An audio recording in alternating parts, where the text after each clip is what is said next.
स्वागत है दोस्तों आप सभी का आपके अपने YouTube चैनल सीजी ज्ञान पर।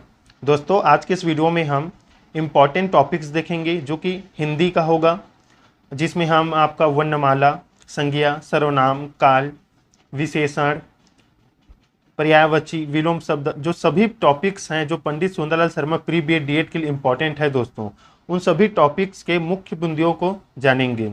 आप एक ही वीडियो में अगर तैयारी करना चाहें हिंदी का तो ये वीडियो आपके लिए बहुत ही ज़्यादा महत्वपूर्ण रहने वाली है। हम इसमें आपको थोड़ा सा वस्तुनिष्ठ प्रश्न जो है कराएंगे और थोड़ा सा एक्सप्लेनेशन के साथ समझाएंगे, तो जरूर वीडियो को अंत तक देखिएगा दोस्तों। एक ही वीडियो में आपकी जो है संपूर्ण तैयारी होने वाली है। चलिए स्टार्ट करते हैं। सबसे पहले वर्णमाला के वस्तुनिष्ठ प्रश्न देखते हैं। भाषा की सबसे छोटी इकाई है दोस्तों, आपको पता ही होगा दोस्तों, भाषा की सबसे छोटी इकाई वर्ण है, जिसे हम ध्वनि भी कहते हैं, वर्णमाला कहते हैं दोस्तों। दूसरा प्रश्न है, तो वर्णों के व्यवस्थित समूह को हम वर्णमाला कहते हैं दोस्तों। अभी वस्तुनिष्ठ प्रश्न देख रहे हैं, इसके बाद जो है एक्सप्लेनेशन और मुख्य बिंदु है उस पर हम जो है बात करेंगे दोस्तों। निम्न में कंठ ध्वनि है दोस्तों। कंठ ध्वनि दोस्तों जो हमारे कंठ से उत्पन्न होती है, जैसे क वर्ग है तो क, ख, ग, घ, ये जो है कंठ ध्वनियां है, तो ऑप्शन ए इसका सही उत्तर हो जाएगा। आप कम समय में भी दोस्तों तैयारी कर सकते हैं। आप Pandit Sundarlal Sharma pre B Ed D Ed में जो है 10 प्रश्न आता है 10 अंकों का, तो आपके लिए जो है ये वीडियो बहुत ही ज़्यादा इंपॉर्टेंट है। चौथा प्रश्न देखिए, स्थान के आधार पर बताइए कि मूर्धन्य व्यंजन कौन से हैं दोस्तों। तो देखिए मूर्धन्य व्यंजन क्या होते हैं, तो मुंह के भीतर के ऊपरी छत का आगे का भाग, वहाँ से अगर कोई ध्वनि उत्पन्न होता है तो उसे मूर्धन्य कहते हैं दोस्तों। कंठ्य मतलब कंठ से उत्पन्न होने वाला, तालव्य मतलब मुंह के ऊपर का ऊपरी छत का जो है उसका पिछला भाग तालव्य कहलाता है। दंत्य मतलब दांत से, और ओष्ठ मतलब होंठ से उत्पन्न होने ध्वनि, ये सब अलग अलग होते हैं दोस्तों। कराएंगे इसमें भी अभी इसी वीडियो में। पांचवा प्रश्न देखिए, निम्न में से, ये देखिए इसमें ड और ढ मूर्धन्य व्यंजन है दोस्तों। निम्न में से अल्प प्राण वर्ण कौन से है दोस्तों, मतलब जिसके बोलने में हमारे मुंह से कम हवा निकले। प्राण मतलब हवा होता है, वायु होता है, तो देखिए अल्प प्राण वर्ण कौन से हैं, तो क और ग है। अगर आप इन सभी वर्णों को जो है बोल कर देखेंगे तो इसमें ये जो है महाप्राण होंगे दोस्तों। निम्न में से नासक्य व्यंजन कौन सा है। नासक्य मतलब दोस्तों जो नाक और मुंह दोनों से बोला जाता है या उसकी ध्वनि निकलती है, तो यह जो है वो नासिक्य व्यंजन है। याद रखिएगा, मोस्ट इंपॉर्टेंट है आपके एग्जाम के लिए। सातवां प्रश्न है देखिए, ए वर्ण क्या कहलाते हैं। तो देखिए ये कंठ तालव्य कहलाते हैं। जो ए है और ए, तो कंठ और तालव्य दोनों से ये ध्वनि उत्पन्न होती है दोस्तों। अयोगवाह वर्ण कौन से हैं दोस्तों, तो अयोगवाह वर्ण आप याद रखिएगा, अंग और रह अयोगवाह है, क्योंकि न तो ये तो स्वर में शामिल होते हैं, और मतलब स्वर में भी शामिल हो जाते हैं और कभी कभी व्यंजन में भी शामिल होते हैं, इसलिए इसे अयोगवाह कहा गया है दोस्तों वर्ण। द्वित्व व्यंजन है दोस्तों, तो यहाँ पर दिल्ली है द्वित्व व्यंजन। देखिए स और ह कौन से व्यंजन कहलाते हैं, तो देखिए ये संघर्षी व्यंजन कहलाते हैं। मोस्ट इंपॉर्टेंट याद रखिएगा। नवीन विकसित ध्वनियां कौन सी है, तो ख और ग है दोस्तों नवीन विकसित ध्वनि। निम्न में से कौन सा घोष वर्ण है दोस्तों। घोष वर्ण मतलब दोस्तों जिसमें बोलने से कंपन न होए, मुंह के अंदर जो है कंपन होता है, तो ये जो है घोष या सघोष कहते हैं इसको। तो देखिए ख, च और ठ बोलने से कंपन नहीं होता, लेकिन म बोलने से एक थोड़ा सा कंपन होता है, वो घोष वर्ण कहलाता है। ऑप्शन सी इसका राइट आंसर हो जाएगा। कौन सा अमानक वर्ण है दोस्तों, तो ये जो अक्षर दिख रहा है दोस्तों ये अमानक वर्ण है। याद रखिएगा ये अलग मतलब अलग ही लिखाता है। क, ग, ज, फ ध्वनियाँ किसकी है, तो देखिए अगर क, ग, ज और फ के नीचे बिंदु है दोस्तों, तो ये अरबी फारसी की जो है ध्वनि है या वर्ण है। हिंदी में मूलतः वर्णों की संख्या कितनी है दोस्तों, हमें पता है दोस्तों 52 वर्ण होते हैं। छ ध्वनि किसके अंतर्गत आती है, तो छ ये एक संयुक्त वर्ण है दोस्तों। संयुक्त वर्ण मतलब दो वर्णों से मिलकर बना हुआ है, तो ये संयुक्त वर्ण है। आगे बताएंगे अभी इसमें एक्सप्लेनेशन में आपका। हिंदी शब्दकोश में छ का क्रम किस वर्ण के बाद आता है, तो क के बाद आता है दोस्तों। याद रखिएगा। ज्ञ वर्ण किन वर्णों के संयुक्त से बना है, तो ज और य से ज्ञ बना है दोस्तों, ये संयुक्त व्यंजन है, याद रखिएगा। अघोष वर्ण कौन सा है जिसके बोलने में मुंह में कंपन नहीं होता? तो स अघोष है दोस्तों। घ का उच्चारण स्थान कौन सा है? तो देखिए ये क वर्ग में आता है घ, तो इसका उच्चारण स्थान कंठ होगा। संयुक्त व्यंजन कौन सा है? तो अभी हमने देखे थे ज्ञ, आधा ज और य का मिलकर जो है संयुक्त व्यंजन बनता है, तो ज्ञ जो है संयुक्त व्यंजन है, बाकी जो है एकल व्यंजन है दोस्तों, देख लीजिएगा। 22 नंबर प्रश्न है, निम्नलिखित में से कौन सा वर्ण उच्चारण की दृष्टि से दंत नहीं है, मतलब दांत से उसका उच्चारण नहीं होता है? तो ट का दोस्तों, बाकी त, न और द इनका उच्चारण दांत से होता है। जिन शब्दों के अंत में अ आता है उन्हें क्या कहते हैं दोस्तों? तो इसे हम अकारांत के नाम से जानते हैं। छ वर्ण किसके संयोग से बना है? तो देखिए ये है क और स से छ बना है दोस्तों, संयुक्त व्यंजन है। हिंदी वर्णमाला में स्वरों की संख्या कितनी है दोस्तों? तो देखिए हिंदी वर्णमाला में स्वरों की कुल संख्या 13 है, और केवल ये पूछा जाए कि हिंदी वर्णमाला में स्वरों की संख्या कितनी है, तो आप 11 को लगाइएगा। कुल पूछा जाए तो 13, और केवल अगर स्वरों की संख्या पूछी जाए तो 11। अंग और अह को जोड़कर 13 होता है दोस्तों, याद रखिएगा। निम्नलिखित में से कौन स्वर नहीं है? तो यह जो है स्वर नहीं है दोस्तों, ये व्यंजन है। निम्नलिखित में से कौन ट वर्ग का नहीं है?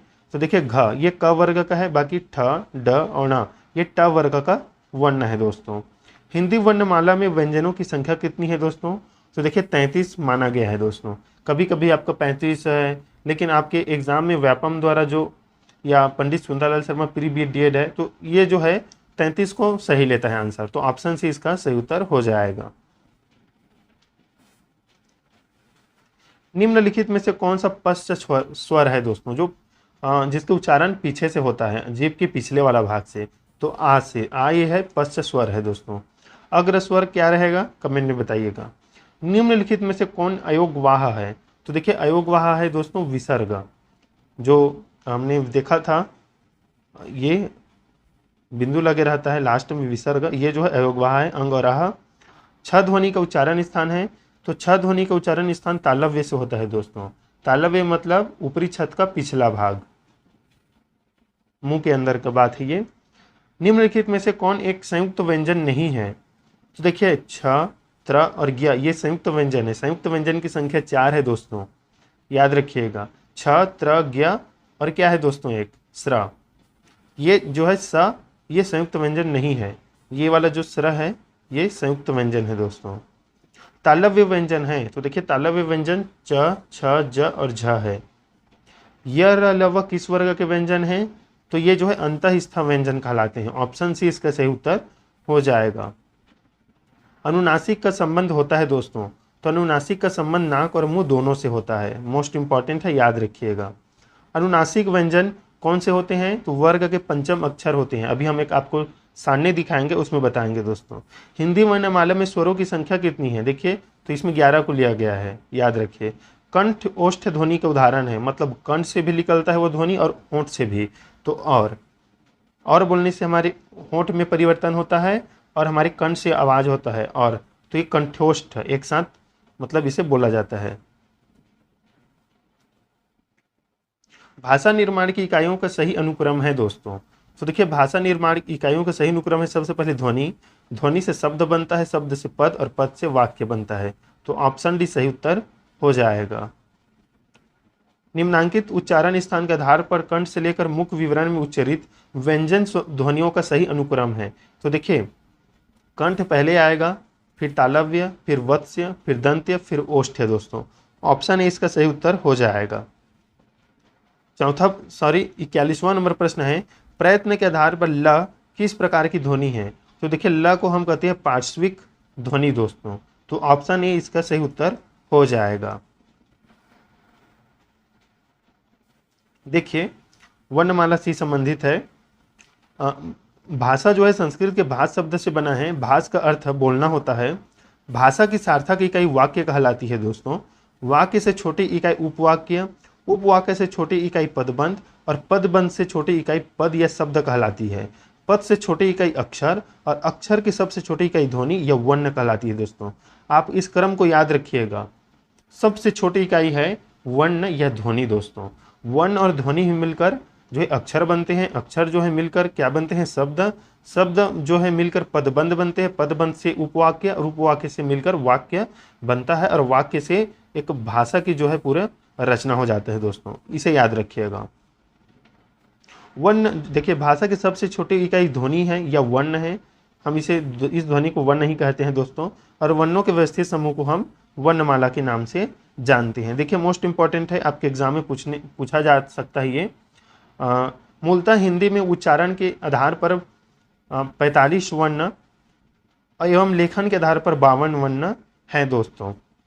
अब देखिए दोस्तों, इसमें मोस्ट इंपॉर्टेंट है 45 वर्ण दिया गया है उच्चारण के आधार पर, ये लुसेंट बुक का है दोस्तों, जिसमें 10 स्वर है, 35 व्यंजन है, एवं लेखन के आधार पर 52 वर्ण बताया गया है, जिसमें 13 स्वर है, 35 व्यंजन है और 4 संयुक्त व्यंजन है दोस्तों। देखिए स्वर की संख्या अगर हम यहाँ से देखें अ, आ, ई, उ, ए ओ, तो ये जो है 11 है कुल।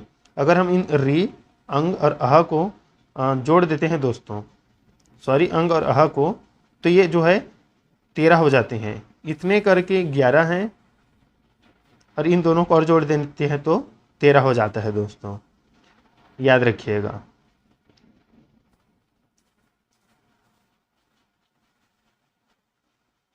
देखिए दोस्तों, ये आपको जो है सारणी या टेबल याद रखना पड़ेगा। इसमें आप याद रखने के लिए इसे आप स्क्रीनशॉट ले लीजिएगा। देखिए सबसे पहले आप इधर याद रखिएगा, अघोष अघोष, सघोष सघोष सघोष, ऐसे क्रम में याद रखिएगा।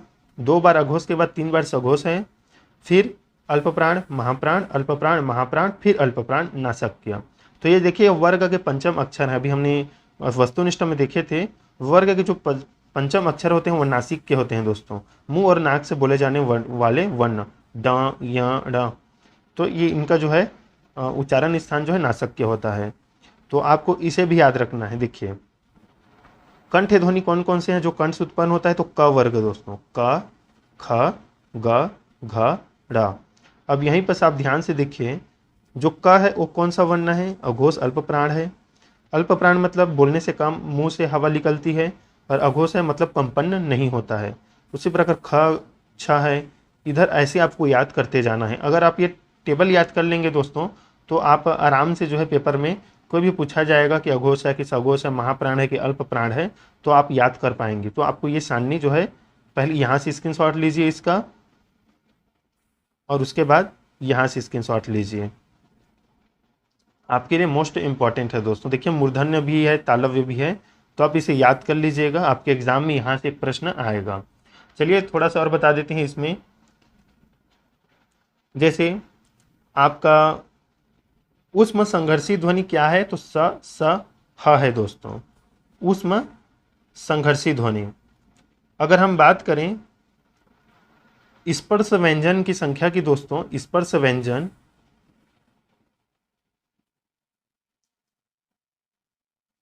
तो स्पर्श व्यंजन की संख्या 25 है। संयुक्त व्यंजन की संख्या 4 है दोस्तों, हमने आगे बताया था आपको। और इसमें देखिए दोस्तों,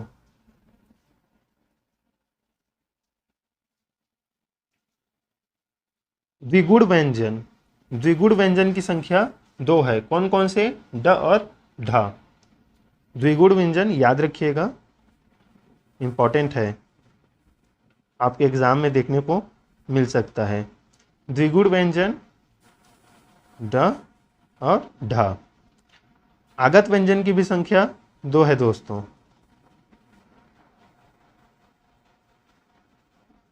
कौन कौन से आगत व्यंजन, तो ज, यहाँ पर बिंदु रहेगा, और फ, तो इसे आप याद रखिएगा। कुल आपके अगर हम लेखन के आधार पर वर्ण की संख्या बात करें, लेखन के आधार पर कुल वर्णों की संख्या तो 52 है, और उच्चारण के आधार पर वर्णों की संख्या 45 माना गया है दोस्तों। तो इसे भी याद रखिएगा, आपके एग्जाम के लिए मोस्ट इम्पॉर्टेंट है। कहीं कहीं पर आपको जो है ये इसमें नंबरों में ऊपर नीचे देखने को मिल सकता है, लेकिन आपके लिए ये इम्पॉर्टेंट है। वर्णमाला में कुछ और मुख्य बिंदु, जैसे आपके एग्जाम में पूछा जा सकता है ह्रस्व स्वर क्या है?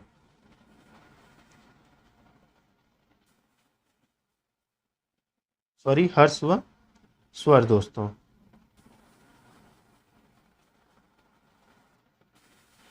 ह्रस्व स्वर, तो देखिए ह्रस्व स्वर मतलब जिनके उच्चारण में कम समय लगता है, जैसे अ है, ई है, ऊ है। अगर हम इन शब्दों को बोलें तो कम समय लगता है, इसे ह्रस्व स्वर बोलते हैं।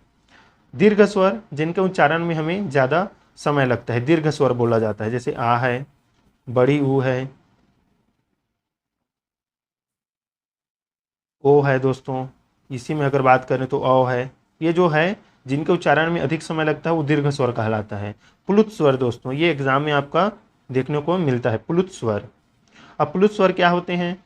तो जैसे नाटक में कुछ शब्द को लंबा बोला जाता है, जैसे राम है, श्याम है, तो अगर राम का बोलें तो ये लंबा जाता है, ऐसे रा हो गया, फिर ऐसे, फिर म लिखा है लास्ट में, तो ये जो है प्लुत स्वर कहलाता है।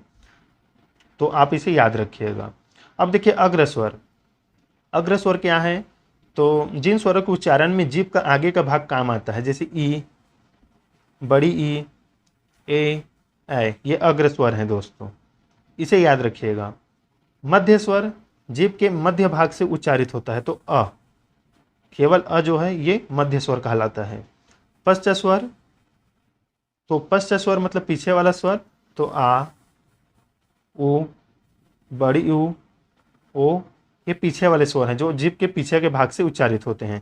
तो आप इसे सिंपल याद कर सकते हैं, या एग्जाम में आप ऑप्शन को हटा कर देखिएगा, 4 ऑप्शन दिया जाएगा, तो पश्च स्वर क्या है, तो आप एक बार समझिएगा उसे ऑप्शन देखकर। तो 3 ऑप्शन तो ऐसे ही कट जाएंगे, आपको समझ में आ जाएगा कौन सा सही है। देखिए और पूछा जाता है आपके एग्जाम में, जैसे विवृत स्वर क्या है? विवृत स्वर, विवृत मतलब खुला हुआ, खुला स्वर। तो आ बोलने से हमारा मुंह खुला हो जाता है, ये विवृत स्वर है। अर्धविवृत मतलब हाफ खुला हुआ, तो ये अ है, ए है, ये आएंगे दोस्तों, ये अक्षर आएंगे। संवृत, संवृत स्वर कौन कौन से हैं? जिसमें मुख बंद होता है दोस्तों, तो ये इसे संवृत बोलते हैं, याद रखिएगा। तो संवृत स्वर कौन कौन से हैं? तो इसमें आएगा ई, उ, क्योंकि इसमें जो है मुंह बंद रहता है। अर्ध संवृत मतलब हाफ खुला हुआ, तो ए और ओ आएगा। देखिए वृत्तमुखी और अवृत्तमुखी भी स्वर होता है दोस्तों। वृत्तमुखी, वृत्तमुखी लिखते हैं पहले, वृत्तमुखी, वृत्तमुखी स्वर मतलब जिसके उच्चारण से हमारा जो मुंह का आकार है दोस्तों बोलने पर वो गोल हो जाता है। तो वृत्तमुखी में क्या आएगा? ऊ आएगा, बड़ी ऊ आएगा, ओ आएगा इसमें, और औ आएगा। इनके उच्चारण में हमारा मुख जो है गोलाकार हो जाता है बोलने से, इसे वृत्तमुखी कहते हैं। वृत्त मतलब गोला होता है, आपको पता है। अवृत्तमुखी मतलब जिसके बोलने पर हमारा मुंह गोल नहीं होता, तो अ है, ई है, बड़ी ई है, ए है और ए है, तो ये जो है अवृत्तमुखी है। तो ये थे इंपॉर्टेंट वर्णमाला से संबंधित प्रश्न। और देख लेते हैं दोस्तों इंपॉर्टेंट आपके लिए, जैसे याद रखिएगा य और व, ये अर्धस्वर हैं दोस्तों। अर्धस्वर क्या है? ये अर्धस्वर। आपके एग्जाम में इस टॉपिक से प्रश्न आएगा, और आपके हॉस्टल वार्डन या जहाँ भी हिंदी से संबंधित प्रश्न है तो वहाँ पे तो इम्पॉर्टेंट है। या व अर्धस्वर है, और र जो है ये लुंठित जो है दोस्तों व्यंजन है, ये लुंठित व्यंजन कहलाता है र, इसे याद रखिएगा। और ल जो है इसे देखे थे पार्श्विक है, ये पार्श्विक व्यंजन, तो इसे याद रखिएगा। और जो हम बताए थे द्वित्व व्यंजन या उच्छिप्त भी बोलते हैं ना, याद रखिएगा। ड और ढ को उच्छिप्त भी बोलते हैं, उच्छिप्त।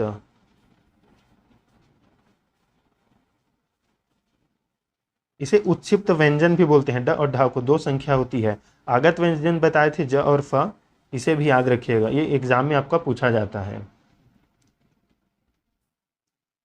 अब देखिए अगर आपको पूछा जाए सघोष सघोष या अल्प प्राण महाप्राण वर्ण कौन से हैं, तो आप बोलकर भी एक बार ट्राई कर सकते हैं दोस्तों एग्जाम में। जैसे मैं यहाँ पर बोलता हूँ ढ, तो ढ बोलने से दोस्तों हमारे मुंह से क्या निकला, हवा निकला, तो ये जो है महाप्राण है, महाप्राण हो गया। ढ, ढ बोलने से दोस्तों मुंह में कंपन भी हुआ, ये सघोष है, सघोष है। और ढ का उच्चारण स्थान मूर्धन्य है दोस्तों, ढ बोलने से ऊपरी छत का आगे का भाग काम करता है, तो ये मूर्धन्य हो गया, ये हो गया। अब हम बोलते हैं ड, तो ड बोलने से देखिए हमारे मुंह से हवा भी नहीं निकला, अल्प प्राण। ड बोलने से जो है मुंह में कंपन हुआ है दोस्तों, ड, तो ये तो है सघोष है, ये भी सघोष है। और इसका स्थान है मूर्धन्य, इसके भी मतलब बोलने से जीभ के आगे का भाग काम करता है। तो दोस्तों ये थे वर्णमाला। अब चलिए देखते हैं नेक्स्ट टॉपिक। देखिए दोस्तों वर्णमाला देख लिए, अब देखेंगे वर्तनी। तो सबसे पहले जान लेते हैं वर्तनी क्या है। तो देखिए लिखने की रीति को हम वर्तनी कहते हैं, अक्षरी कहते हैं या हिज्जे भी कहते हैं दोस्तों। मोस्ट इंपॉर्टेंट है, याद रखिए, लिखने की रीति को वर्तनी, अक्षरी या हिज्जे भी कहा जाता है। चलिए कुछ वस्तुनिष्ठ प्रश्न कर लेते हैं वर्तनी से संबंधित, जहां आपको शुद्ध अशुद्ध पहचानना है कि कौन सा शुद्ध शब्द है। देखिए हम आपको बताएंगे भी आप कैसे पहचान सकते हैं शुद्ध और अशुद्ध वर्ण को या अक्षर शब्द को, सॉरी।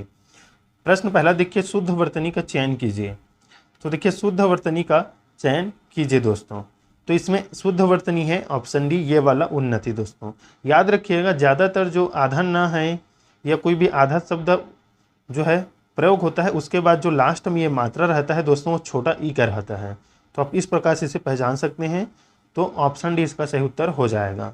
यह रास्ता दुर्गम है, तो आप शब्द से ही समझ रहे हैं दुर्गम तो नहीं होता, दुर्गम होता है। तो दुर्गम यहाँ पर ये तो बिल्कुल गलत लिखा है, ये ऐसा होता नहीं है। ध्रुव में मतलब ये ऊपर में रारे नहीं रहता, ग में रहता है, तो ऑप्शन से इसका सही उत्तर हो जाएगा। आप इस प्रकार से ऑप्शन काट के भी पहचान सकते हैं शुद्ध वर्तनी को। शुद्ध वर्तनी का चयन इसमें करना है दोस्तों, तीसरा में। तो देखिए यहाँ पर अन्वेषण दिया है, इसमें अन्वेषण दिया है, इसमें अन्वेषण दिया है, इसमें अन्वेषण दिया है। तो देखिए हमें पता है आधा न रहता है, तो ये वाला ऑप्शन तो कट गया यहीं पर। हमें पता है दोस्तों ये वाला शब्द बीच में नहीं रहता है, ये लास्ट में ये वाला शब्द बहुत कम प्रयोग होता है, षटकोण का स होता है, ये भी नहीं है, और ये वाला तो रहेगा ही नहीं। तो ऑप्शन ए इसका राइट आंसर है, क्योंकि आप देखे होंगे शब्द के थोड़ा सा अंत में ये वाला स का प्रयोग ज़्यादा होता है, ये षटकोण के स का। तो आप इस प्रकार से इसके मतलब जान सकते हैं सही इसका उत्तर। शुद्ध वर्तनी का चयन करना है, इसमें जानवी में देखिए, तो इसमें देखिए जानवी दिया है, जाह्नवी दिया है, तो ये भी तो बिल्कुल नहीं है। ऐसा भी नहीं रहता कि न में हलंत लग जाए और न में हलंत लगा, ये वाला भी नहीं है, ये वाला सही है दोस्तों। ज़्यादातर आप देखे होंगे कि अगर ये आगे वाला में आ का मात्रा है तो पीछे वाला जो वी है उसमें बड़ी ई की मात्रा रहता है, तो आप इसे इस प्रकार से चयन कर सकते हैं। ऑप्शन सी आपका इसमें सही है। शुद्ध वर्तनी का इसमें चयन करना है, अधोपतन, आधी पतन, अधा पतन, आधा पतन। इसमें बताइए दोस्तों सही क्या रहेगा।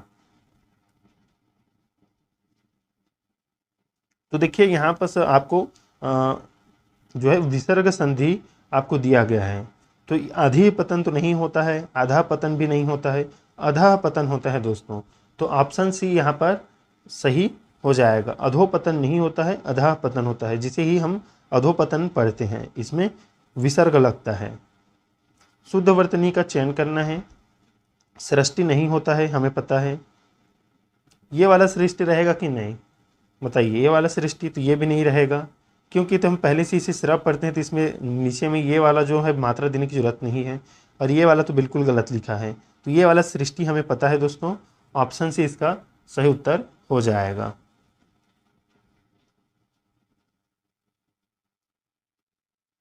देखिए यहाँ पर शुद्ध वर्तनी का चयन कीजिए। तो देखिए हमें पता है हमने कृपा शब्द जो है कई बार देखा है, तो ऑप्शन डी इसका सही है। तहसीलदार में बताइए दोस्तों, इसमें हम कैसे पहचान सकते हैं बताइए। देखिए ये तो गलत लिखा है, तहसीलदारी ये नहीं रहता, ये वाला सब बिल्कुल नहीं रहता इसे बीच में, ये वाला जो है सही है। तो आठवां का ये इसका सही उत्तर हो जाएगा। इसमें देखिए शुद्ध वर्तनी का आपको फिर चयन करना है। तो इसका राइट आंसर क्या रहेगा दोस्तों, बताइए। तो देखिए आप जब भी एग्ज़ाम में बैठे तो इसमें आप ये चयन कीजिएगा, अगर छोटी ई है तो उसके बाद ही छोटी ई रहे, ये ज़रूरी नहीं है, तो ये ऑप्शन हट गया। बड़ी के बाद बड़ी ई, ऐसा नहीं देखने को मिलता, ये तो अब करती हो गया। बड़ी के बाद छोटी मात्रा दिखे तो वो आपके लिए ज़्यादा सही होने का चांस रहता है दोस्तों। तो ऑप्शन बी इसका राइट आंसर है। देखिए बड़ी ई की मात्रा है, फिर छोटी ई की मात्रा लगा है, तो ऑप्शन बी सही उत्तर है। इसमें बताइए, इसे तो पता ही है दोस्तों, ये वाला अच्छा बिल्कुल सही है, इसमें राइट आंसर हो जाएगा। 11वां प्रश्न देखिए, शुद्ध वर्तनी का चयन कीजिए। तरुण है, तरुण है, तरुण है, तरुण है, बताइए इसमें से कौन सा सही लिखा है। तो देखिए दोस्तों सही कौन सा लिखा है, ऑप्शन ए लिखा है दोस्तों, क्योंकि र ऐसे होता है फिर ऐसे होता है, उसमें ऐसे मात्रा नहीं लगता, याद रखिएगा। ये वाला तुलना नहीं रहा था, हमें पता है तरुण में, तो ऑप्शन ए इसका सही उत्तर हो जाएगा। चलिए कुछ इम्पॉर्टेंट इसमें हम बात कर लेते हैं कि आप किस प्रकार से शुद्ध वर्तनी का चयन कर सकते हैं दोस्तों। तो सबसे पहले देखिए,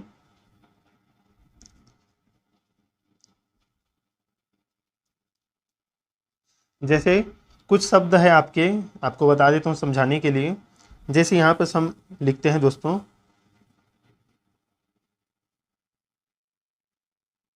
रीतिकाल, ये देखिए सब दोस्तों, ये जो है शब्द है ये शुद्ध शब्द है। क्यों सब शुद्ध है, तो देखिए इसमें बड़ी ई की मात्रा पहला है, उसके बाद छोटा ई क्या आया है, तो याद रखिएगा ऐसे जो शब्द हैं वो शुद्ध होते हैं, जिसमें बड़ी ई की बाद जो है छोटी ई लगा होता है। अगर और कुछ बात करें इसमें देखिए, जैसे एक और शब्द है आपका नुपुर दिया है, तो देखिए ये छोटे ऊ की मात्रा है, छोटे ऊ की मात्रा है, तो ये गलत है दोस्तों, याद रखिएगा। नुपुर का सही शब्द है, पहला वाला मात्रा अगर बड़ा है तो पा में जो है वो छोटे ऊ की मात्रा लगी रहेगा, और रा, तो ये जो है शुद्ध शब्द हो जाएगा। तो आप इस प्रकार से छांट सकते हैं। याद रखिएगा बड़ी ई की मात्रा है तो उसके बाद बड़ी ई रहे, ये जरूरी नहीं है दोस्तों, इस प्रकार से आपको छांटना है।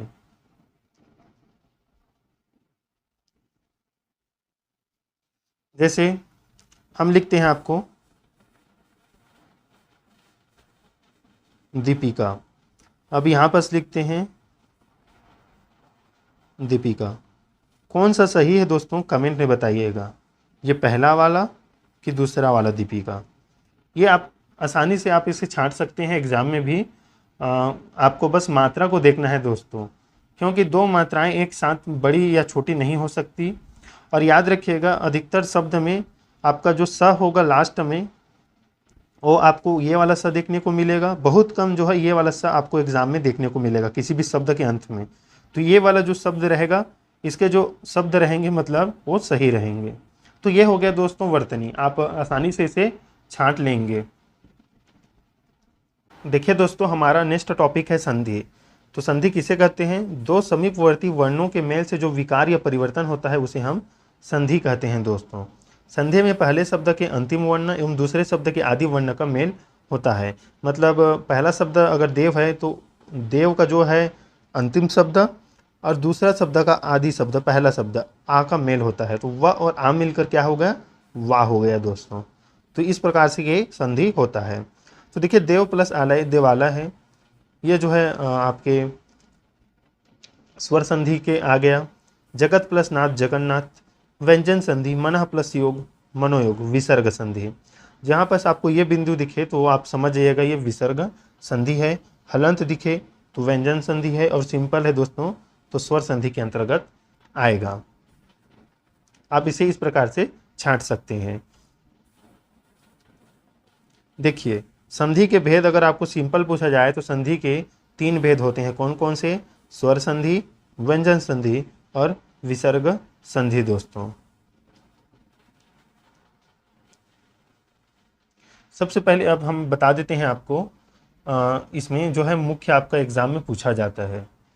तो आपको अगर पूछा जाए तो क्या पूछा जा सकता है, संधि के भेद।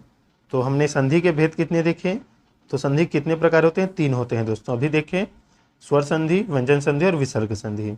अब पूछा जाए आपसे दोस्तों स्वर संधि कितने प्रकार के होते हैं, तो आपको बताना है 5 प्रकार के होते हैं स्वर संधि। कौन कौन से दोस्तों? दीर्घ संधि, गुण संधि, वृद्धि संधि, यण संधि और अयादि संधि। हालांकि आपको नाम नहीं पूछेगा, स्वर संधि के आपको भेद पूछेगा। तो 5 होता है और संधि के 3 होते हैं। अब देखिए, स्वर संधि से अंदर से पूछ लिया जाता है कभी कभी।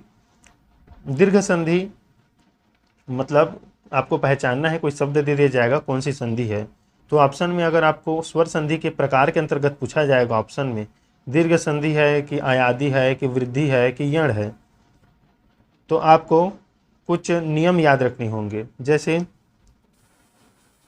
अ प्लस अ है या ई प्लस ई है, तो ये मिलकर क्या हो जाएंगे दोस्तों? आ हो जाएंगे। ये बड़ी ई हो जाएगी, तो ये दीर्घ संधि कहलाता है। दीर्घ मतलब जुड़कर बड़ा हो गया। आप इसे इस प्रकार से पहचान जाएंगे दीर्घ संधि को। गुण संधि को आप कैसे पहचानेंगे?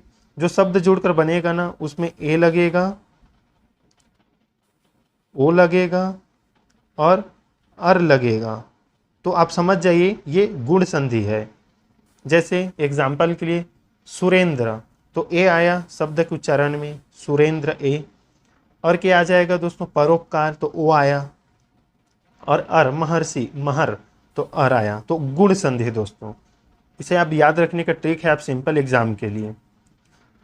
और याद रखिएगा, जब दो शब्दों को आप अलग करें तो उनका सार्थक अर्थ होता है दोस्तों, तभी वो शब्द सही माना जाता है। जैसे सूर्य प्लस ऊर्जा, सूर्योर्जा, तो सूर्योर्जा, तो ओ आया दोस्तों, तो ओ क्या है मतलब इसमें? तो गुण संधि है। अब वृद्धि संधि को कैसे कैसे पहचानेंगे? तो वृद्धि संधि को पहचानने का एक ट्रिक है दोस्तों। इसमें जो भी शब्द बनेगा, दो शब्द जुड़कर, तो उसमें मात्रा क्या रहेगा? अय की मात्रा रहेगा दोस्तों, अय की। ये आपको देखने को मिलेगा सभी शब्दों में, और औ की। तो ये जो है आपका वृद्धि संधि होगा दोस्तों। आप ऐसे कर लीजिए, एक इसमें मात्रा को हटा दीजिए, ए औ, तो ये वृद्धि संधि होगा। अब यण संधि को कैसे पहचानेंगे? तो यण संधि में आप याद रखिएगा, आपको कौन कौन से शब्द देखने को मिलेंगे? तो आपको देखने को मिलेगा यण संधि में आधा र, री और व दोस्तों, ये जो है आपको शब्द देखने को मिलेंगे। तो ये जो शब्द होंगे वो होंगे यण संधि का। आपको अयादि संधि कैसे पहचान में आएगा? तो अयादि संधि में आपको शब्द को जोड़ने पर अन शब्द पता चलेगा। जैसे नयन, तो अन आया, शयन, तो अन आया, तो ये जो है अयादि संधि है। देखिए इसमें कुछ और है, जैसे अक आया, अक है आपका, इका है आपका, उक है। तो ये जो शब्द आएंगे दोस्तों, ऐसे शब्द इस, इनी, इत्र, आपको जोड़ने से मतलब, तो ये जो है अयादि संधि होगा। और व्यंजन संधि कौन से होंगे? तो जिसमें हलंत लगे दोस्तों, हलंत लगेगा नीचे में, जैसे क है ऐसे, तो ये जो है व्यंजन संधि है। विसर्ग में आपको यहाँ पर अगर बात करें तो ये जो है आपका विसर्ग संधि। आपको इस प्रकार से पहचानना है। आपको सिंपल ही पूछा जाएगा pre B Ed D Ed में, आप उसे पहचान लीजिएगा आसानी से। चलिए कुछ प्रश्न कर लेते हैं, आपके एग्जाम की दृष्टि से सॉल्व करके देख लेते हैं कि सही उत्तर इसका क्या रहेगा, क्या क्या इसका रहने वाला है।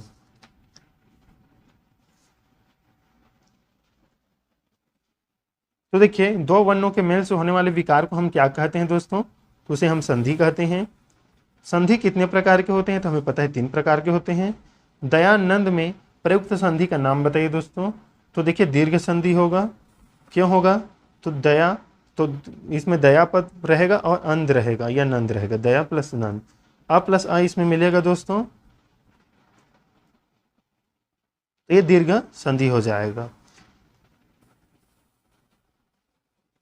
कपिस में प्रयुक्त संधि का नाम बताइए। तो कपीस में भी दीर्घ संधि रहेगा, कपी प्लस इस, ई रहेगा और ई मिल गया कपी और इस, तो दीर्घ संधि, ऑप्शन भी सही हो जाएगा। सदैव ऐ आया है दोस्तों, सदैव में कौन सा संधि रहेगा आपके हिसाब से? तो देखिए इसमें तो व्यंजन विसर्ग स्वर दिया है, तो हमें पता है स्वर संधि है। कौन सा है दोस्तों कमेंट में बताइएगा। मैं अभी बताया था जहाँ पर ए की मात्रा आए तो कौन सा संधि होता है। इनमें से कौन स्वर संधि का उदाहरण है? संयोग, मनोहर, नमस्कार, पवन, बताइएगा। स्वर संधि का उदाहरण है दोस्तों। तो देखिए स्वर संधि का उदाहरण क्या है? ऑप्शन डी, अन आया है और ये स्वर के अंतर्गत आता है, अन, पवन। तो बताया था इसमें आयादी जो है संधि है, तो ऑप्शन डी इसका सही उत्तर हो जाएगा। निम्नलिखित में से कौन सा शब्द वृद्धि संधि का उदाहरण नहीं है? तो देखिए ऑप्शन सी, ये जो है वृद्धि, गुरुपदेश जो है वृद्धि संधि का उदाहरण नहीं है, बल्कि देखिए ऐ है, औ है और औ है, ये जो है वृद्धि संधि का उदाहरण है दोस्तों, क्योंकि मात्रा में हमें लगा है यहाँ पास ये जो है पहचानने के लिए। निम्न में से दीर्घ संधि युक्त पद कौन सा है? दीर्घ संधि है दोस्तों, तो दैत्यारी, ये जो है दीर्घ संधि युक्त शब्द है दोस्तों। दैत्य अ पर प्लस अरी, तो जो दैत्यों का शत्रु है, अ प्लस अ बराबर आ, तो दैत्या। पवित्र में प्रयुक्त संधि का नाम है दोस्तों, पवित्र आपको बताना है, तो इसका हो जाएगा आयाति। मैं बताया था आपको, अन आएगा, इक आएगा, इति आएगा, इत्र आएगा, तो देखिए पवित्र इत्र आया तो आदि है, ये नौवा का सी सही हो जाएगा। इत्यादि, इति प्लस आदि, तो देखिए इसे हमें बताना है आपका शब्द जो है जोड़कर, तो ये वाला जो है सही है। अब कैसे में सही है दोस्तों, हम इसे कैसे में जानेंगे?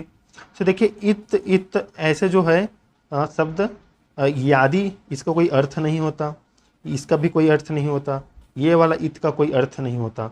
इति का अर्थ अंत है, आदि का अर्थ जो है प्रारंभ है दोस्तों, तो इति आदि ये एक सार्थक शब्द हैं, तो ये जो है ऑप्शन डी सही उत्तर हो जाएगा। 11वां प्रश्न देखिए, निरर्थक का संधि विच्छेद है, तो निरर्थक का संधि विच्छेद ऑप्शन सी होगा, निह प्लस अर्थक। धरेश का सही संधि विच्छेद है दोस्तों, तो क्या रहेगा इसका सही संधि विच्छेद? तो धरा प्लस ईस। निराशा का सही संधि विच्छेद, तो इसका हो जाएगा ऑप्शन सी, निह प्लस आशा दोस्तों। यहाँ पर देखिए ये जो है विसर्ग संधि है, और यहाँ पर जो है वो र में बदल जाता है दोस्तों, या र जो है ह में बदल जाता है, ऑप्शन सी इसका सही उत्तर हो जाएगा। आपको पहचानने के लिए है दोस्तों, महोष्ण दिया है, तो महोष्ण का क्या रहेगा? महा प्लस उष्ण रहेगा। आपको संधि विच्छेद करके देखना है कि कौन सा शब्द सही है। आशीर्वाद का सही संधि विच्छेद है, तो इसका होगा आशी है प्लस वाद, तो जो ये जो ह है वो र में बदल जाएगा दोस्तों। महेश का सही संधि विच्छेद है, 16 का क्या रहेगा? तो देखिए महेश मतलब जो महा ईस है, तो महा ईस ये वाला है दोस्तों, मही नहीं रहेगा, ये तो धरती है, मही, महू भी नहीं रहता, ये गलत शब्द है। आप इस प्रकार से ऑप्शन काट दीजिएगा। सन्मति, सन्मति दोस्तों, तो आपको ये तो व्यंजन संधि है, क्योंकि हलंत लगा है सभी ऑप्शन में, तो सन नहीं होता दोस्तों, आपको पता है क्या होता है? सत्य होता है, उसका संधि विच्छेद जो अगर हम करेंगे तो सत्य प्लस मति, ऑप्शन डी सही उत्तर हो जाएगा। अन्वय दिया है, तो अन्वय, तो हमें पता है ये जो संधि विच्छेद करेंगे तो अनु होगा, तो अनु जो है ये बड़ा शब्द तो रहता नहीं है, हमें पता है, तो सही क्या रहेगा? अनु प्लस आय नहीं होगा, आय तो अन्वय नहीं होगा, ये वाला होगा, ऑप्शन ए इसका राइट आंसर हो जाएगा। परोपकार में प्रयुक्त संधि का नाम है, तो इसका है परोपकार में ओ आ रहा है दोस्तों, हम बताए थे अगर ओ आए तो कौन सा है? तो गुण संधि आएगा, गुण संधि जो कि स्वर संधि का भाग है, इसके अंतर्गत आएगा दोस्तों। अब चलिए देख लेते हैं दोस्तों उपसर्ग। देखिए दोस्तों हमारा नेक्स्ट टॉपिक है उपसर्ग और प्रत्यय। हमें पता है दोस्तों उपसर्ग शब्द के आगे में लगता है और प्रत्यय शब्द के पीछे में लगता है। देखिए उपसर्ग का प्रयोग होता है दोस्तों, तो हमें पता है ऑप्शन ए राइट आंसर हो जाएगा, शब्द के जो आगे में लगता है प्रारंभ में वही उपसर्ग कहलाता है। दूसरा प्रश्न है, जो धातु या शब्द के अंत में जोड़ा जाता है उसे हम क्या कहते हैं, तो उसे हम प्रत्यय कहते हैं दोस्तों। प्रख्यात में प्रयुक्त उपसर्ग है, मतलब जो आगे लगा है। तो देखिए ख्याति, तो ख्याति में हम अगर प्र जोड़ेंगे तो प्रख्यात है, मतलब ख्यात में, तो ये प्र जो है उपसर्ग है दोस्तों, आगे लगा हुआ है। तो आपको एग्जाम में सिंपल से आपको ऑप्शन काट देना है, तीन ऑप्शन को, और एक में आपको सही करना है दोस्तों, क्योंकि आप उसे तो एग्जाम में आप आसानी से सॉल्व कर सकेंगे। प्रत्युत्पन्नमति शब्द में कौन सा उपसर्ग है, तो देखिए प्रत्यु हमें पता है, तो प्र नहीं रहेगा, प्रत्यु ये जो है उपसर्ग नहीं होते हैं ऐसे शब्द, अगर हम इसे तोड़ेंगे तो कौन सा आएगा सही शब्द, प्रति आएगा, तो ऑप्शन बी सही उत्तर होगा।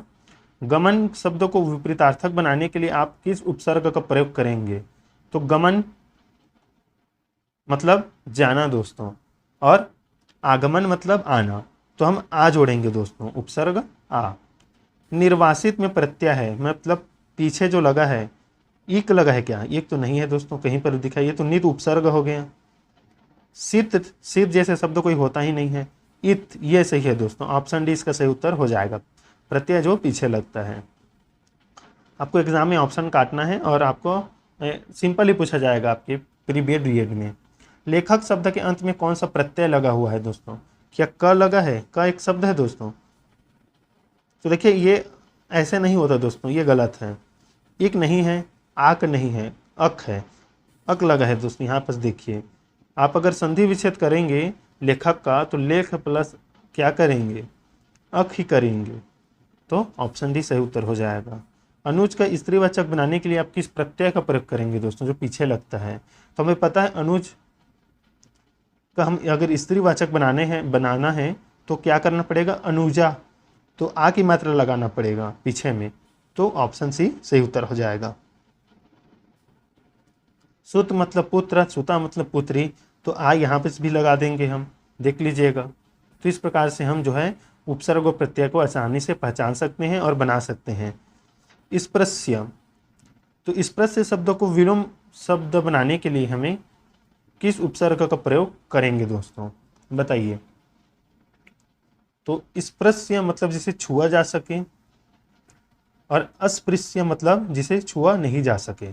अस्पृश्यता का अंत आपने सुना होगा, तो ये जो अ लगेगा वो आगे लगेगा वहाँ पर इस शब्द में। प्रतिकूल शब्द में कौन सा उपसर्ग प्रयुक्त है, उपसर्ग जो आगे लगा है प्रतिकूल में, तो हमें इस साफ दिखाई दे रहा है प्रति ही लगा है, प्रतिकूल हो जाएगा। क्यों, अब ऐसे देखिए प्रति प्लस कुल, तो ये जो शब्दों को अगर हम बनाएंगे जोड़कर तो प्रतिकूल ही होता है, इसके और सार्थक शब्दों में हम नहीं तोड़ सकते, तो ऑप्शन डी इसका सही उत्तर हो जाएगा। तो आई होप आपने समझा होगा प्रत्यय और उपसर्ग को। उपसर्ग जो शब्द के आगे लगकर जो है शब्द के भाव में या अर्थ में परिवर्तन करता है, और प्रत्यय जो है शब्द के पीछे में लगता है दोस्तों। तो आप इसे आसानी से बना लेंगे। ऑप्शन आप काटना सीखिएगा, पहले कौन सा ऑप्शन नहीं रहेगा उसे काट दीजिएगा, सही आंसर आपको मिल जाएगा। चलिए अब अगला टॉपिक देखते हैं। अगला टॉपिक है दोस्तों समास। तो देखिए अगला टॉपिक है समास आपका, जो कि मोस्ट इंपॉर्टेंट है। तो समास शब्द दो शब्दों से सम प्लस आज से मिलकर बना है, जिसका अर्थ है संक्षिप्त कथन दोस्तों, याद रखिएगा। दो अथवा दो से अधिक शब्दों से मिलकर बने हुए नए सार्थक शब्दों को हम समास कहते हैं। समास विग्रह आपको पता है, अगर हम शब्दों को तोड़ेंगे तो समास विग्रह कहलाता है। समास रचना में प्रायः दो पद होते हैं, पहले को पूर्व पद कहते हैं और दूसरे को उत्तर पद कहते हैं। जैसे दोस्तों राजपुत्र दिया है, तो पूर्व पद इसमें राज होगा और उत्तर पद पुत्र होगा। उत्तर मतलब बात का शब्द है दोस्तों, आप समझ गए होंगे इसे। चलिए अब आगे हम इसमें बात करते हैं समास के भेद।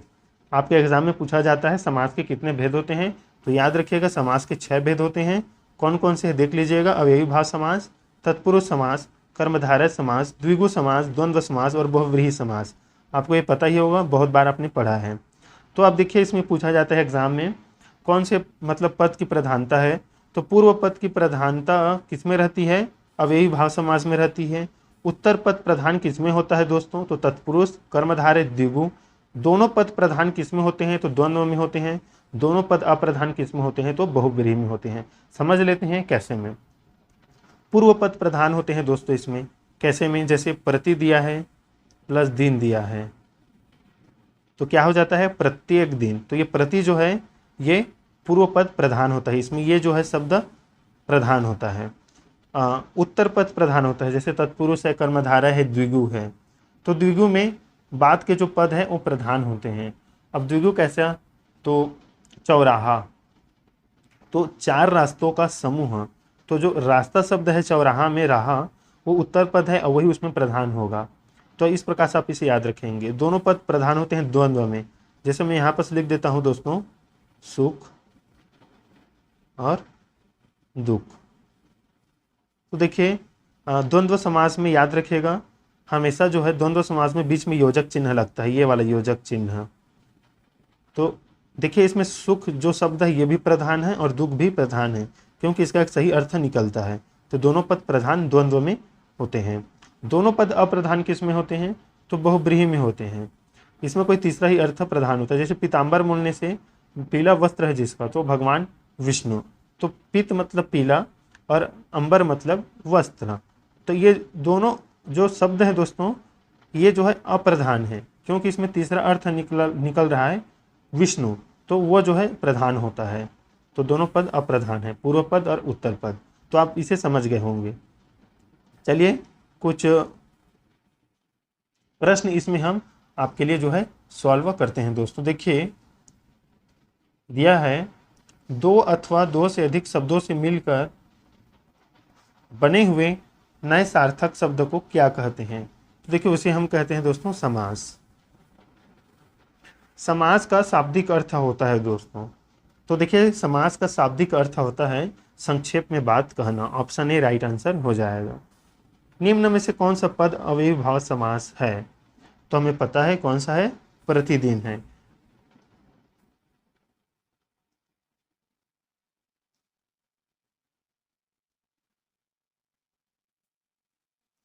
जिस समास में उत्तर पद प्रधान होने के साथ ही साथ पूर्व पद तथा उत्तर पद में विशेष का संबंध भी होता है, उसे कौन सा समास कहते हैं, तो इसे कहते हैं दोस्तों कर्मधारय समास, जिसमें उत्तर पद प्रधान होता है दोस्तों।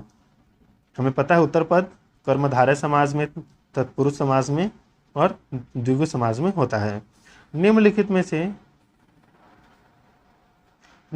से कर्मधारय समास किस में है, कर्मधारय दोस्तों, तो ये है नीलोत्पल, नीलोत्पलम। ऑप्शन सी इसका सही उत्तर हो जाएगा।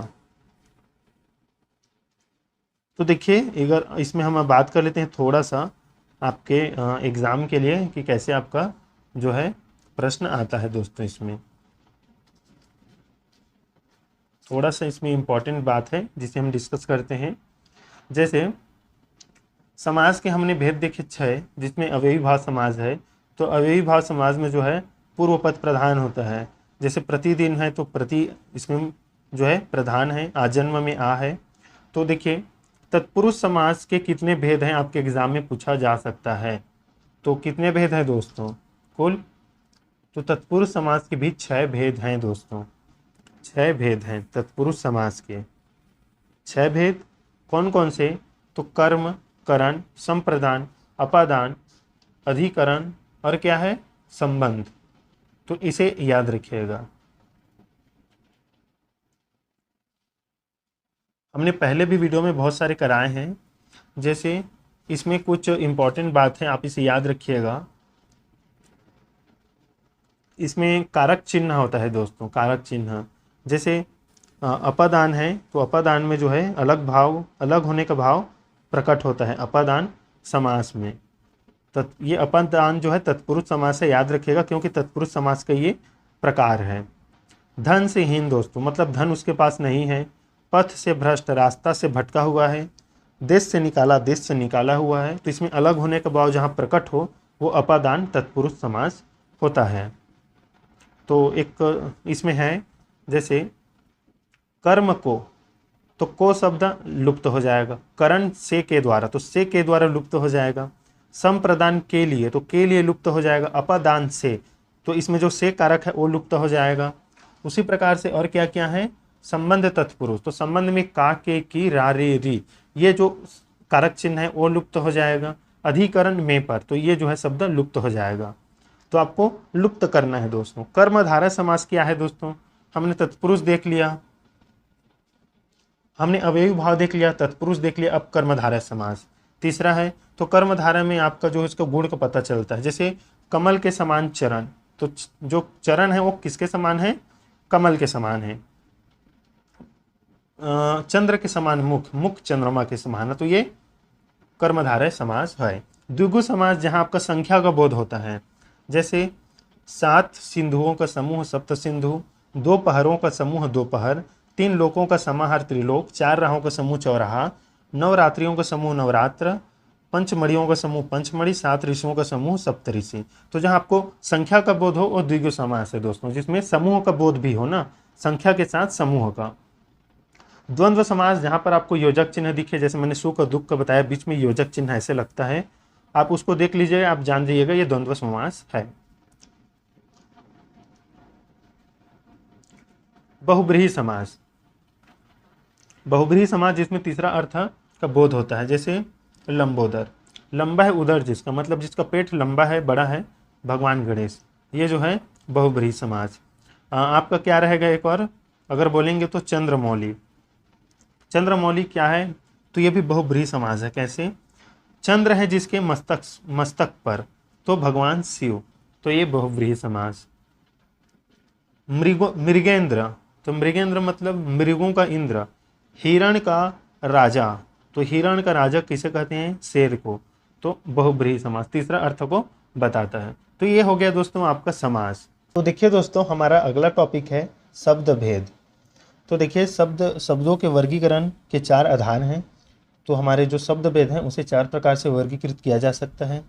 उत्पत्ति, स्रोत, इतिहास के आधार पर, व्युत्पत्ति, रचना, बनावट के आधार पर, रूप या प्रयोग या व्याकरणिक विवेचन के आधार पर तथा अर्थ के आधार पर। तो सबसे पहले दोस्तों जो शब्द भेद हैं वो उत्पत्ति, स्रोत और इतिहास के आधार पर 4 प्रकार के होते हैं। 4 प्रकार के, पहला 4 प्रकार के कौन कौन से होते हैं, तो पहला होता है दोस्तों तत्सम, दूसरा होता है दोस्तों तद्भव, तीसरा होता है आपका देशज और चौथा है आपका विदेशज। इसे याद रखिएगा, ये उत्पत्ति, स्रोत तथा इतिहास के आधार पर है शब्द भेद, मतलब 4 प्रकार से इसे वर्गीकृत किया गया है। अब देखिए सबसे पहले हम जान लेते हैं जो तत्सम होता है शब्द दोस्तों, ये सीधा आप समझ लीजिए संस्कृत शब्द है, संस्कृत शब्द है।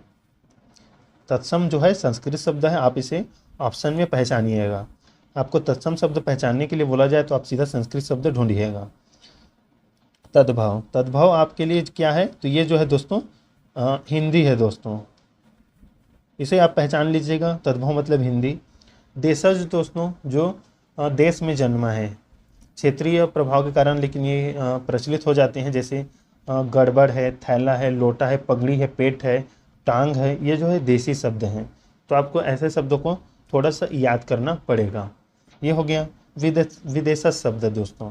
तो विदेशज शब्द मतलब जो विदेशी शब्द हैं, जैसे अफसर, लालटेन, अस्पताल, कप्तान, तो ये जो है विदेशज शब्द या विदेशी शब्द हैं।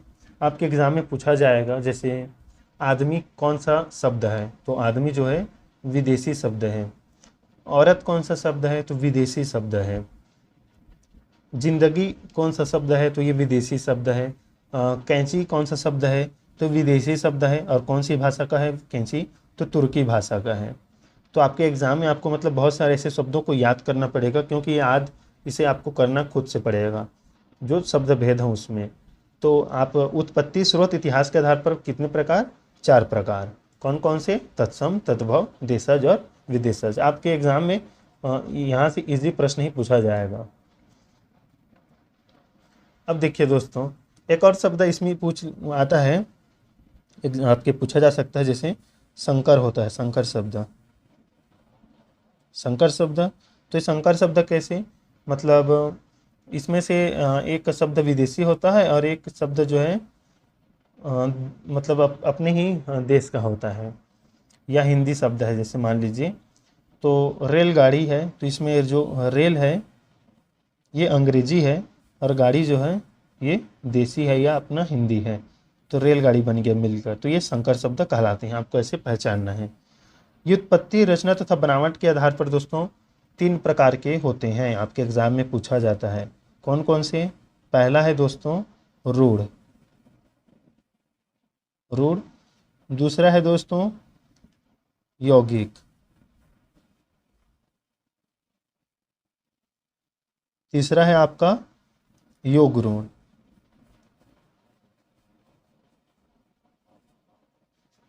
किसके आधार पर? व्युत्पत्ति, रचना तथा बनावट के आधार पर। ऐसे शब्द जिनको हम दो अर्थों में तोड़ नहीं सकते वो रूढ़ शब्द कहलाते हैं दोस्तों।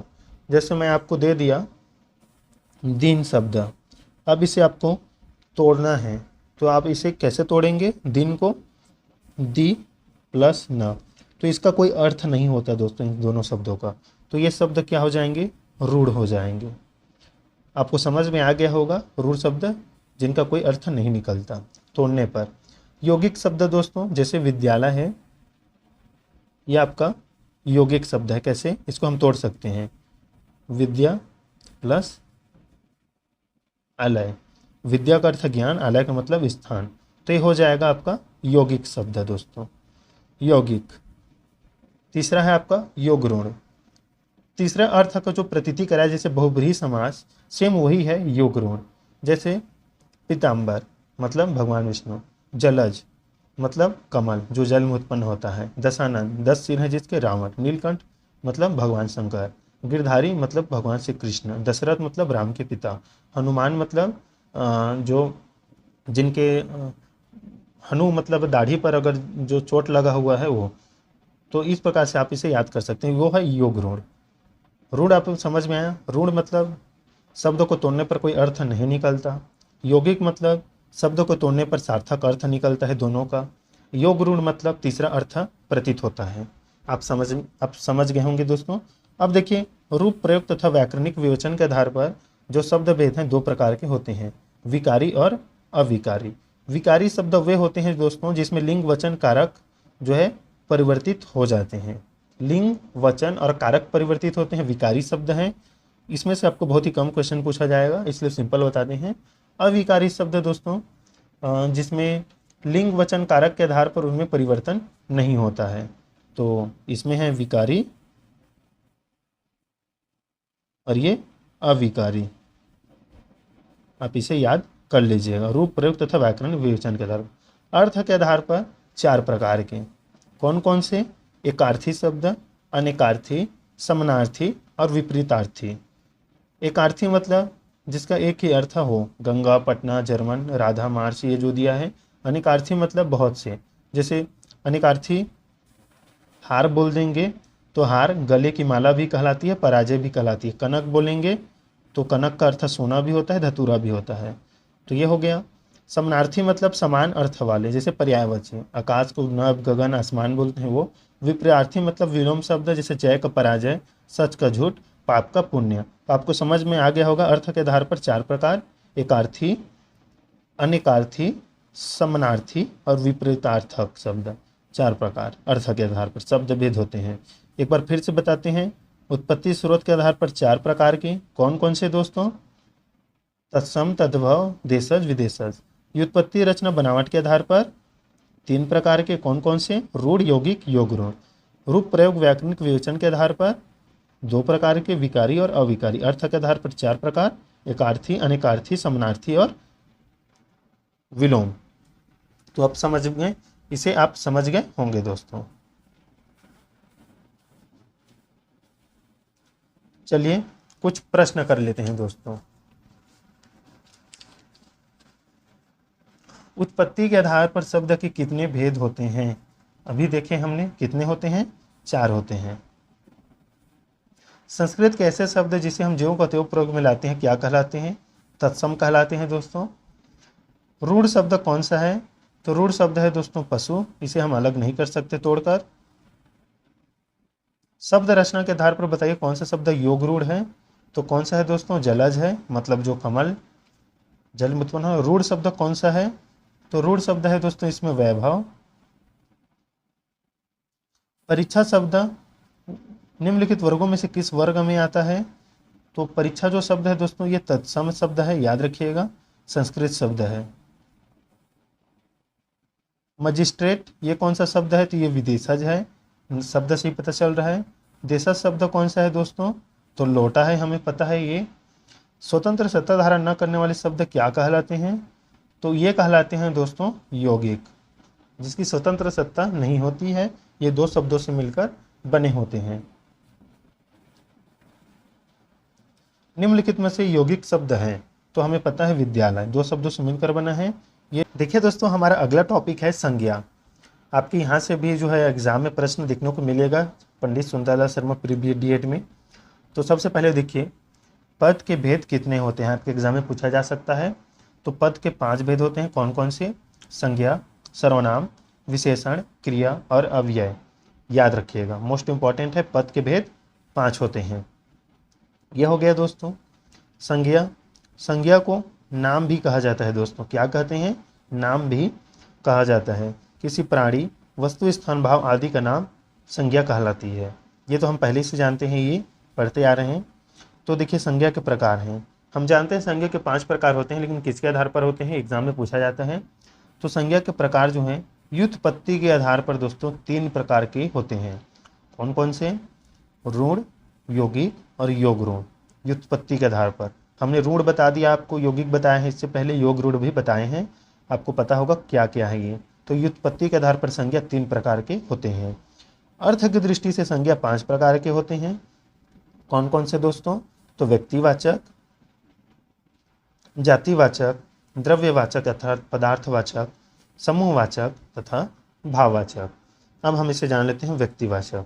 व्यक्तिवाचक मतलब किसी व्यक्ति का नाम, पर्वत, नदी, पहाड़, किसी भी वस्तु, स्थान का नाम व्यक्तिवाचक, इसमें नाम का बोध होता है।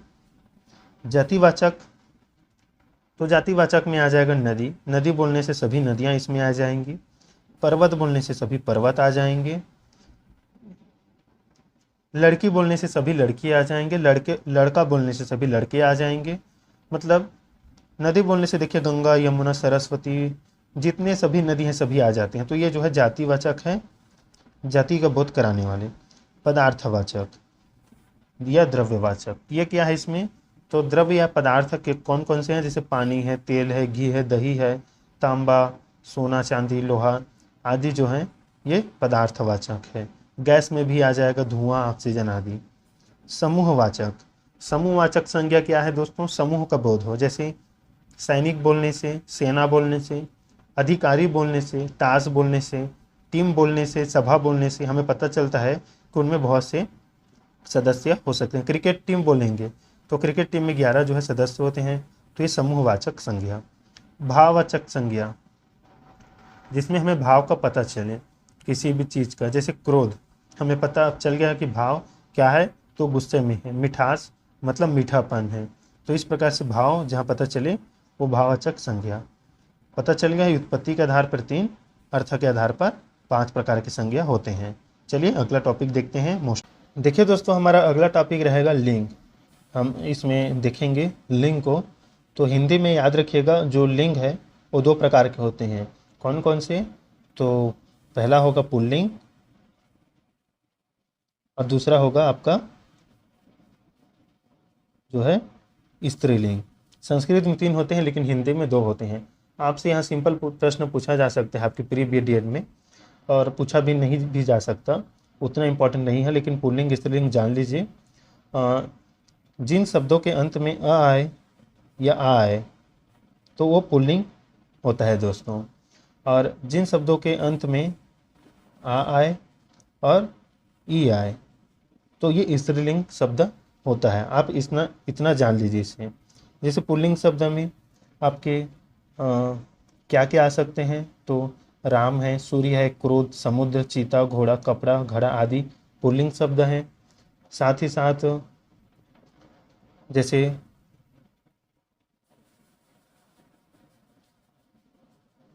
पुल्लिंग शब्द फिर बता देते हैं आपको। अगर आपको ऐसे दिखे आधा त और वह त्व, तो ये पुल्लिंग शब्द होता है शब्द के अंत में। अगर वह दिखे शब्द के अंत में तो पुल्लिंग होता है, या दिखे तो पुल्लिंग होता है दोस्तों। स्त्रीलिंग में क्या होता है आपको, स्त्रीलिंग में जो है आपके कैसे शब्द आते हैं स्त्रीलिंग में, तो आई। ऐसे ये शब्द दिखे, किया दिखे, आवड दिखे शब्द के अंत में, तो ये स्त्रीलिंग शब्द होते हैं। जैसे लिखाई, लिखाई बोलेंगे तो आई आएगा, डिबिया बोलेंगे तो ई आएगा, आवट है, मिलावट है, घबराहट है, तो ऐसे ये शब्द आते हैं। तो ये जो है स्त्रीलिंग होते हैं। ये आपके लिए सिंपल जानकारी। वही वचन से भी आता है प्रश्न, तो वचन को भी जान लीजिए दोस्तों। वचन कितने होते हैं हिंदी में, तो वचन होते हैं दोस्तों एक वचन और बहुवचन। हिंदी में 2 प्रकार के, संस्कृत में 3 प्रकार के। हिंदी का जान लीजिए, एक वचन और बहुवचन। आपको पता ही है एक वचन क्या होता है, बहुवचन। बहुवचन मतलब जैसे घोड़ा है तो घोड़ों हो जाएगा, किताब है तो किताबों हो जाएगा। तो ये सिंपल से जानकारी है। चलिए अब देख लेते हैं सर्वनाम दोस्तों। तो देखिए, संज्ञा के स्थान पर जो शब्द हम प्रयुक्त करते हैं उसे हम सर्वनाम कहते हैं। जैसे हम एक बार राम लिख दीजिए किसी वाक्य में, अब बाद में हम बार बार राम नहीं लिखेंगे, हम बोल देंगे वह, यह, तो ये जो है सर्वनाम है दोस्तों। आप इसे समझ गए होंगे। आगे चलिए हम इसे आपके एग्जाम में जो पूछा जाता है उसे देखते हैं। सर्वनाम के भेद पूछा जाता है, तो सर्वनाम के 6 भेद होते हैं। कौन कौन से होते हैं, तो पुरुषवाचक सर्वनाम, निश्चयवाचक सर्वनाम, अनिश्चयवाचक सर्वनाम, संबंधवाचक सर्वनाम, प्रश्नवाचक सर्वनाम और निजवाचक सर्वनाम। कुल 6 भेद। नाम नहीं पूछा जाता, आपको प्रकार ही पूछा जा सकता है। देखिए, पुरुषवाचक सर्वनाम में ये पूछा जाता है उत्तम पुरुष है, मध्यम पुरुष है कि अन्य पुरुष है। उत्तम पुरुष में कौन कौन से शब्द आते हैं, देखिए मैं, हम, मैंने, हमने, मेरा, हमारा, मुझे, मुझको। मध्यम पुरुष में तू, तुम, तुमने, तुझे, तूने, तुम्हें, तुमको, तुमसे, आपने, आपको। तो ये जो है शब्द आपके उत्तम पुरुष, मध्यम, अन्य पुरुष में आता है। ये जो है आपको एग्जाम में पूछा जाता है दोस्तों। तो देखिए, पुरुषवाचक सर्वनाम में अगर पूछा जाए हम जो है या हमने जो है ये कौन सा पुरुष है, तो आपको बताना है उत्तम पुरुष। अब कैसे पहचानेंगे, तो एक ट्रिक है दोस्तों। उत्तम पुरुष सदा अपने आप को बताता है। कैसे, अगर कोई भी लड़कों की बात हो रही है तो एक लड़का जो रहेगा वो खुद को बोलेगा मैं, हम, मैंने, हमने, मेरा, हमारा, मुझे, मुझको। ये हो जाएगा उत्तम। अगर कोई दूसरा व्यक्ति है उन्हीं के पास, तो वो दूसरा व्यक्ति को क्या बोलेगा, तू, तुम, तुमने, तुझे, तुम्हें, तुमको, तुमसे, आपने, आपको। ये मध्यम पुरुष। और कोई तीसरा व्यक्ति होगा अन्य पुरुष, उसे क्या बोलेंगे वो, ये दोनों बोल सकते हैं, वो वही बोल सकता है, वह, यह, वे, ये, उन, उनको, उनसे, इन्हें, उन्हें, इससे, उसको। तो ये जो है अन्य पुरुष, आप इस प्रकार से पहचान सकते हैं। निश्चयवाचक, जिसमें कोई बात निश्चित हो दोस्तों, जैसे यह मेरी पुस्तक है, बात निश्चित है, यह उनकी मेज है, यह मेरे हथियार हैं, वह तुम्हारे आदमी है, बात निश्चित है, निश्चयवाचक सर्वनाम। अनिश्चयवाचक सर्वनाम दोस्तों, कोई आ गया तो क्या करोगे, उसने कुछ नहीं लिया। तो देखिए, सर्वनाम में याद रखिएगा संज्ञा आपको दिखाई नहीं देगा, वो सर्वनाम है क्योंकि प्रयुक्त हुआ है। तो देखिए यहाँ पर अनिश्चय है ना, कोई आ गया तो क्या करेंगे, उसने कुछ नहीं लिया, अनिश्चित है। संबंधवाचक, जो आया है सो जाएगा, यहाँ पर जो और सो जो है जोड़ रहा है आपस में शब्दों को, तो संबंधवाचक सर्वनाम है। प्रश्नवाचक, प्रश्नवाचक चिन्ह दिखेगा आपको पता है, लेकिन आपको यहाँ पर संज्ञा दिखाई नहीं देगा, वही सर्वनाम है दोस्तों, याद रखिएगा। ऑप्शन को भी सही तरीके से पढ़िएगा। निजवाचक मतलब खुद को जो बताता है अपने आप को, वो निजवाचक सर्वनाम है। निज मतलब आप होता है दोस्तों, स्वयं के लिए शब्द प्रयोग होता है।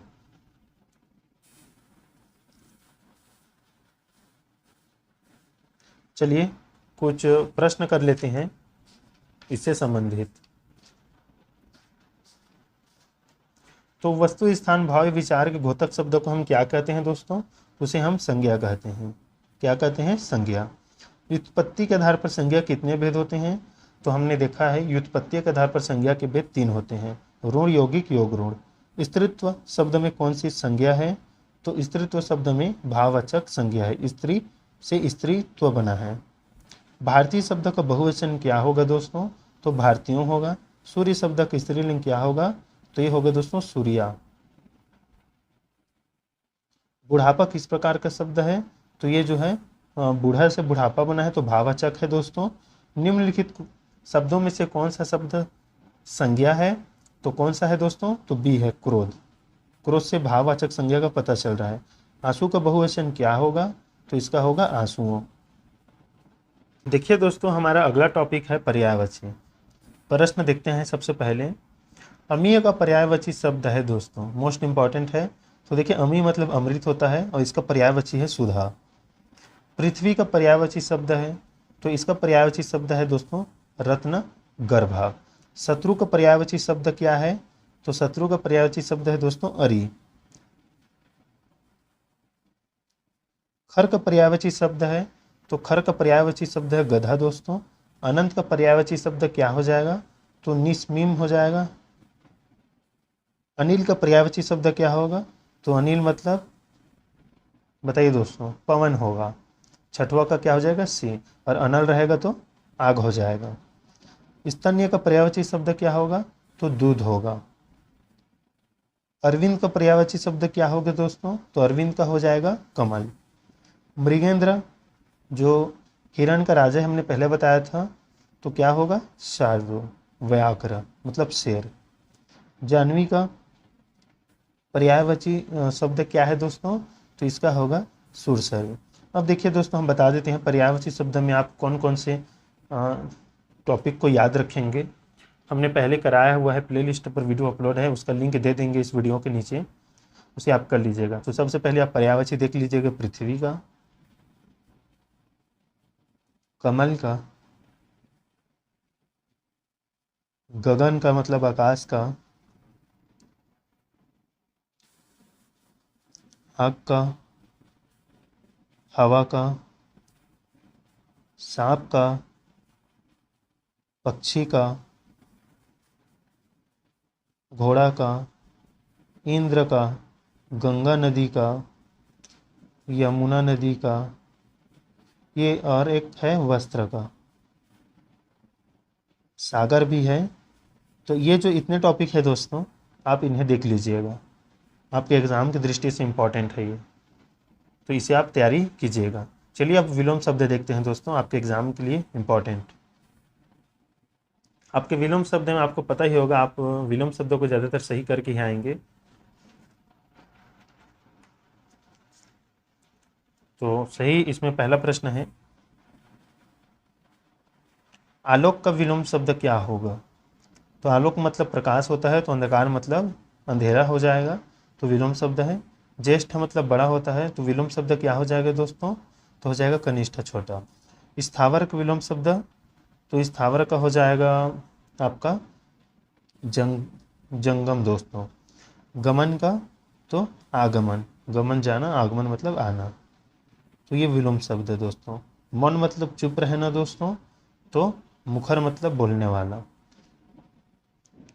आपको बताना है, विलोम शब्द का चयन करना है। अभिज्ञ का क्या रहेगा? तो अभिज्ञ का क्या हो जाएगा? अनभिज्ञ। याद रखिएगा, मोस्ट इंपॉर्टेंट है। संपन्न व्यक्ति खाली स्थान की व्यवस्था नहीं जान सकते, आपको बताना है किसका? इसमें विलोम शब्द क्या रहेगा? जो संपन्न व्यक्ति खाली स्थान की व्यवस्था नहीं जान सकते, तो इसका सही उत्तर हो जाएगा विपन्न। जो संपन्न है उसका विपन्न। विस्तार का विलोम शब्द होगा, तो विस्तार मतलब होता है लंबा चौड़ा दोस्तों, तो उसका हो जाएगा छोटा। गरिमा का विलोम शब्द, गरिमा मतलब जिसका ख्याति फैला हुआ हो, तो लघिमा जिसका ख्याति फैला हुआ ना हो। मौखिक का, तो इसका हो जाएगा दोस्तों लिखित। दोस्तों और भी बहुत सारे शब्द हैं, आप इसे आसानी से कर सकते हैं, बस आप ऑप्शन को काटते चलिएगा। चलिए अब देख लेते हैं हम और भी मतलब वस्तुनिष्ठ अनेक शब्दों के लिए एक शब्द या एक वाक्य में उत्तर देने वाला जो रहता है प्रश्न, उसका क्या रहेगा।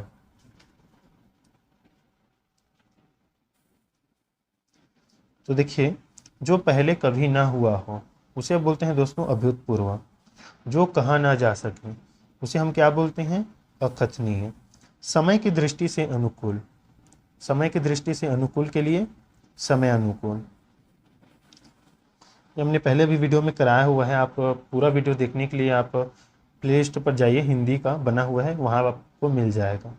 जो सब कुछ जानता हो तो इसके लिए सर्वज्ञ। जिसकी गर्दन सुंदर है तो सुगत। सॉरी दोस्तों, ये नहीं रहेगा, ये रहेगा सुग्रीव। जिसकी गर्दन सुंदर है वो सुग्रीव है। लौकिक शब्द, लौकिक शब्द का जो श्लोक की बात हो। पुरुष एवं स्त्री का जोड़ा तो दंपत्ति। विधानमंडल द्वारा पारित या स्वीकृति तो अधिनियम। कार्य को नए ढंग से करने की पद्धति तो नवीनीकरण। निश्चित समय के भीतर पत्र का उत्तर न प्राप्त होने की दशा में अनुबोधक के रूप में भेजा जाने वाला पत्र तो ये कहलाता है अनुस्मारक। ऑप्शन डी इसका सही उत्तर हो जाएगा। अब देखिए कुछ प्रचलित विराम चिन्ह है, यहाँ से आपको एक प्रश्न देखने को मिलता है, आप इसका स्क्रीनशॉट ले लीजिएगा। देखिए पूर्ण विराम कैसे दिखाई देता है, अर्ध विराम, अल्प विराम, देखते चलिए कैसे। पूर्ण विराम है ये, अर्ध विराम, अल्प विराम, प्रश्नवाचक चिन्ह, विस्मयादिबोधक, उद्धरण चिन्ह,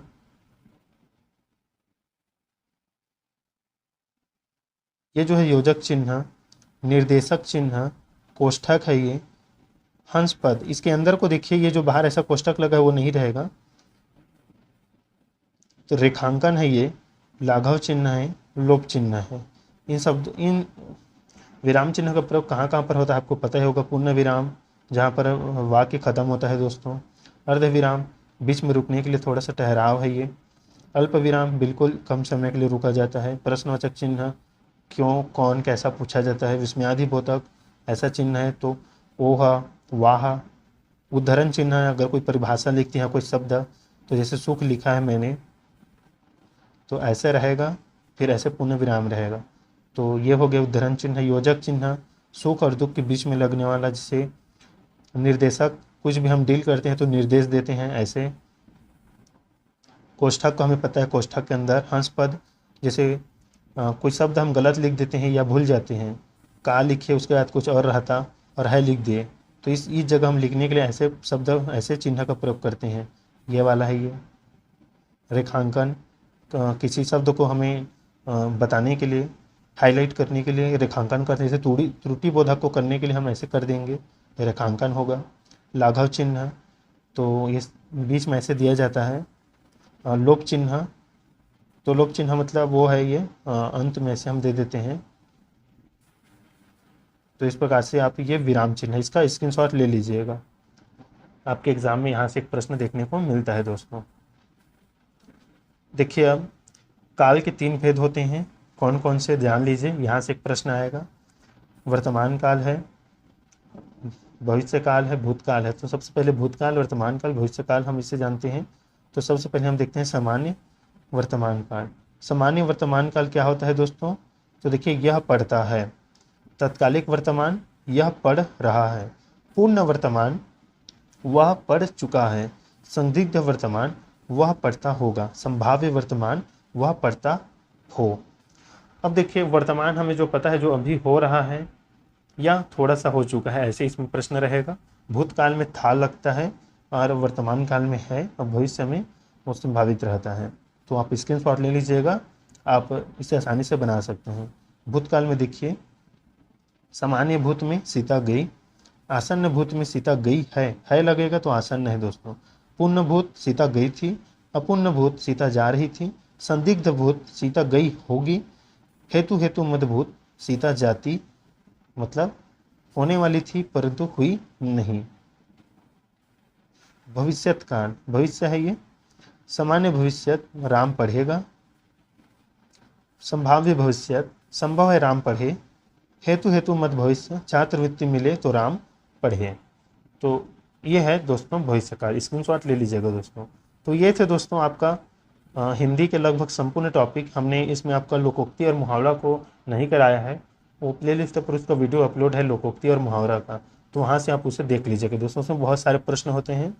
हमारा उद्देश्य था आपको संक्षिप्त में मुख्य बिंदु को बताना, आप कैसे Pandit Sundarlal Sharma pre BEd DEd चाहे छत्तीसगढ़ व्यापम है, उसमें कम समय में अच्छे नंबर ला सकते हैं दोस्तों। तो दोस्तों मिलते हैं नेक्स्ट वीडियो में, तब तक के लिए धन्यवाद।